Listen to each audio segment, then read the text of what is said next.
I love you all. So, recently, Jill and I were at Park Meadows. Anybody ever been to this mall in Denver? Park Meadows Mall, down south of Denver. It's a big mall. And Jill and I have found, having been married almost 30 years now, that when one of us wants to shop, and the other one is perhaps not so interested in what is being shopped for, it's better if we just split up for that time, you know? Because, like if I want to go to, let's say, Home Depot, she is bored down to death. I could be there all day, you know what I'm saying? So here we were at Park Meadows, and Leah and Jill were going to shop for some clothing, and so I said, well, I'll take some time and I'll go look at things I like, and we'll meet together at, we decided to meet at a place called the Nespresso store. So there's a new store there, and we were really excited to go there because there's a new kind of coffee maker, and if you don't know this, you should get one. It's called a Nespresso with an N, and it makes the most delicious coffee you've ever had in your life. And they sell it in little pods, and the great thing about it, the pods are recyclable and so on. Well, we love this coffee pod, and they just opened a new boutique there where you can go and you can sip little coffees and you can buy it, and we want to see that. The whole thing is super sha-sha, and it was just, we really wanted to do it. So I said, I'll meet you there in 45 minutes. Park Meadows, okay. So, great, I go my way, and she and Leah go their way, and so I go to the Amazon store. Did you know there's an Amazon store now? A real store where you go in and you can look at all of, like, what was it there, 80 or 100 highest selling items. I bought a toothbrush. Not a regular toothbrush that you could get at Walmart, an electric toothbrush. And I got a huge discount, it was great. But the point is, I went there, and then I went to the Apple store, who could be near one and not go? Anyway, so then it was time to go meet Jill at the Nespresso store, and I didn't know where it was. It was new. So I wandered around, and finally I found one of those signs that tells you where every store is, right? And then here's the thing, and it says, you are here.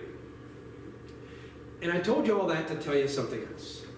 So just remember a sign. Have you ever seen one of those signs? You are here. Okay. I finally did find the store, just to tie that up, and it's okay. But you are here. That's what I wanted to tell you. A map that tells you where you are. The reason I tell you that is that we are, it's an odd story that we get today. It's the first Sunday of Advent. Yeah? The first Sunday of the new season, of the new year of the church. Every year the church begins again. You all know this, right? And it begins on Advent. 4 weeks before Christmas. So 4 weeks before Christmas, we start lighting candles, first Sunday, second Sunday, third Sunday, fourth Sunday, Christmas. And so we begin again to tell all of the old stories. And this year we'll tell them through the lens of the Gospel of Luke. So every year we switch. And you would think if we were going to begin again to tell the story that's going to end, I guess this part of it's going to start with, or end on Christmas with the birth of the child, you would think that we would begin with some preamble, like once upon a time there was a town named Jerusalem, you know, or once upon a time Mary and Martha, Mary and Jesus, you right? Or Joseph, right? And so you would think you would start there, but we didn't. Where did we start today? We started today with what? The end of the world, right? The apocalypse. When everything's going to come to an end. And Jesus tells us, listen, in the great sweep of God's story, before we begin, it's important that you know where you are. And so this is God saying to us, you are here. You are here in the great sweep of the story that I'm telling, or that we're writing together. So, where are we? Where are we? Well, actually, we are between one place and another place. We are between the birth of Christ and the return of Christ. We are between God breaking into history and God coming back into history. That's where we are. We're between those two times. And so what are we doing here where we are? Waiting. Aren't we? That's what Advent's about. We're waiting. We're waiting for Christmas. We're waiting for the return of Christ. Is there anything worse than waiting? Are you too old to remember being a child? I can barely remember it, but I do. Those weeks leading up to Christmas, and the tree goes up. We just put our tree up, and the presents start to go under, right? And you start to look at them and you shake them, and you start to, and the closer it gets, the harder it is to wait. And the last week you can hardly stand it at all, and the night before Christmas you can hardly sleep, right? It is so great. What is worse than waiting? But while we are waiting for the story of the birth, the reading today reminds us that the birth has already happened. See? The birth has already happened in history. So has the baby's first steps. So has the weaning of the child. So has his apprenticeship in his father's carpentry shop. So has the rabbi school, the teaching that he gave, the healings that he did, the miracles that he performed, the passion of Holy Week, the crucifixion, the burial, the resurrection, and the ascension. All of these have happened already in history, in real life, although we will tell those stories again this year. But what has not happened yet? The return has not happened yet. Do you believe that it will happen?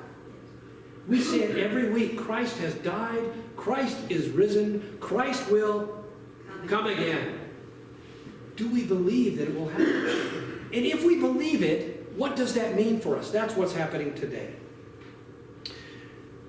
So we are waiting especially for the return of Christ. And while we are preparing to tell the story of the life of Christ and the redemption of humankind, we should remember that we already know how the world ends. It ends with the return of Christ and the world set right. That's what we hope for on the first Sunday of Advent. The world set right. What I believe, I thought was interesting. What I believe, like once in a while I'll be working on a sermon, this probably happens to you too, Karen. I'll be working on a sermon and I get an epiphany. I'm like, wait a minute, whoa! That happened this week. I thought, well, I'm waiting on God. God is waiting on me. Like I think God is up there just going, come on, man. I'm waiting. I'm waiting. You know? Like I'm waiting for God. God is waiting for me. And I think God is waiting for all of us to do more fully and faithfully the work that God cares about. What does God care about, do you think?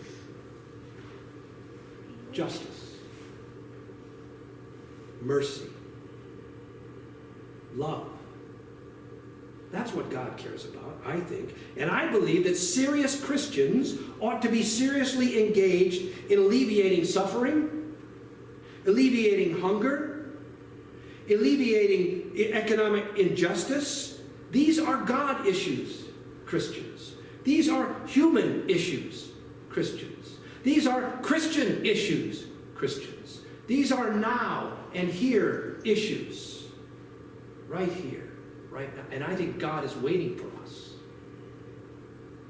It's those big things. And I commit today in front of you and God and everybody else, including Jill, that I'm going to get more involved in these issues this year. Somehow. I am. Because I think God's been waiting for me to do it. But there's also little things you can do. Little things. Have you been to Walmart lately? Do you always get in my line, the line where the checker doesn't know what to do, and somebody needs a thing, and it's a whole deal, and you're like looking at them like, ugh, why did I choose this line? And you get to the front and you snarl. Joyce, do you remember these days? Oh, yeah. How about this? Next time that's you, smile at that checker and say, I hope you're having a good day. Yeah? Just smile at him. What if you donate to the bell ringer on the way in? You know, they're not a nuisance. It's cold out. Give them a quarter. What would it hurt? You know? What if you looked at the mother of that unruly child, whether it's in church or in Walmart, and you said, can I help you in any way? Can I lift that for you? What if you welcomed the stranger? What if you gathered at the altar, told the sacred story to someone who has not yet heard it, shared the abundant gift of God's Holy Spirit that is in your heart? Those little things make a huge, I think God is waiting for us. So, while we wait in hopeful anticipation for the return of Christ, let me just give you 3 things to consider. First, remember where you are in the sweep of God's story and act like you are who you are and you know what you know. Yeah? As a sinner deluxe, that's me.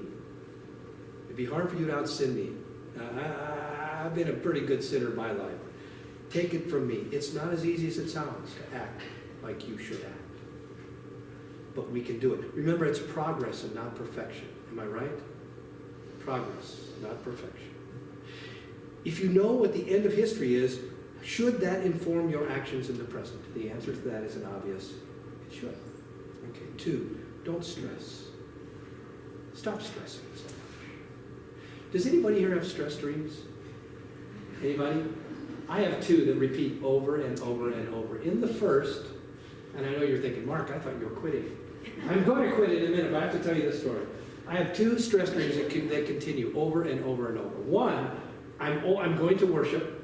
It's right about the time of worship. It's maybe 5 minutes till, 10 minutes till, and I cannot find, it's either here or in some place that I haven't worshiped before. I'm leading worship, and I cannot find the sacristy to get my album I stole. And I run around, and I go around, and I run around, and when I finally get to church, I finally get in, the service is almost over. That's one. I wake up in a sweat. Okay, the second one is I went to seminary late in life, and it wasn't easy, but I did as well. I did well. Okay, point is, I graduated with just the exact right number of credits. I think it took 120, and I had exactly 120, right? So there was no danger that I would not pass my last class, but this is my dream, that it's right towards the end, and I know I have to have this class, and I can't pass it. I can't get to the right room, and I'm not going to graduate, and I'll never be a priest. It happens all the time in my dream. And so what I want to say to you is, don't stress. You already have the diploma. You've been baptized and confirmed, and you have given your life to Jesus Christ. However you see salvation, you've been saved. Don't stress about it. You're in. You got the diploma, right? You're going to heaven. The third thing I just want to say, so I have, remember where you are in the sweep of God's history. Don't stress. And the last thing is love. Just love. God came to us in love, as love, because God loves us. And God is coming back to love us into eternity. God is coming back to love us into eternity. And God asks one thing of us, to love in return. Right now, right here, wherever we are, whenever we can.